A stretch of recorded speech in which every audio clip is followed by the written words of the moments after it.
Guys, all India quota round 2க்காக நம்ம MCC வெப்சைட்ல கிளியர் வேகன்சி வர்ச்சுவல் வேகன்சின்னு கொடுத்திருக்காங்க.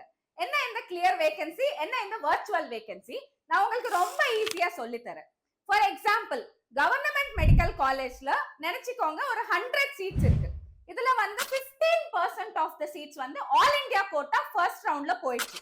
இந்த 15% ஆஃப் த சீட்ஸ்ல 5 சீட் 5 ஸ்டூடெண்ட்க்கு அலாட் ஆயிடுச்சு. இப்ப வந்து ஆக்சுவலா யாருக்கு அலாட் பண்ணாத சீட் வந்து ஒரு 10 சீட் இருக்கு. அது வந்து கிளியர் வேகன்சி.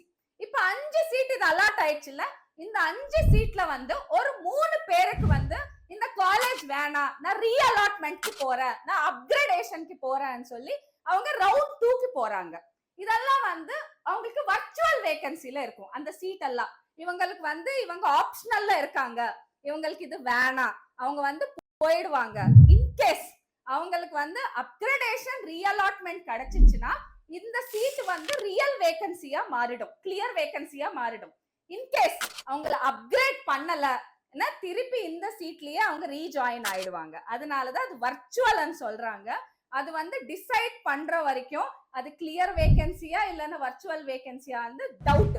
கிளியர் வேகன்சி வந்து ஆக்சுவல் யாருக்கு அலாட் பண்ணல, வர்ச்சுவல் வேகன்சி வந்து அவங்க ரீஅலாட்மெண்ட் கிடைச்சிச்சுன்னா அது கிளியர் வேகன்சிக்கு போகும். ரீஅலாட்மெண்ட் பண்ணலன்னா திருப்பி அவங்க வந்து ஜாயின் ஆயிடுவாங்க.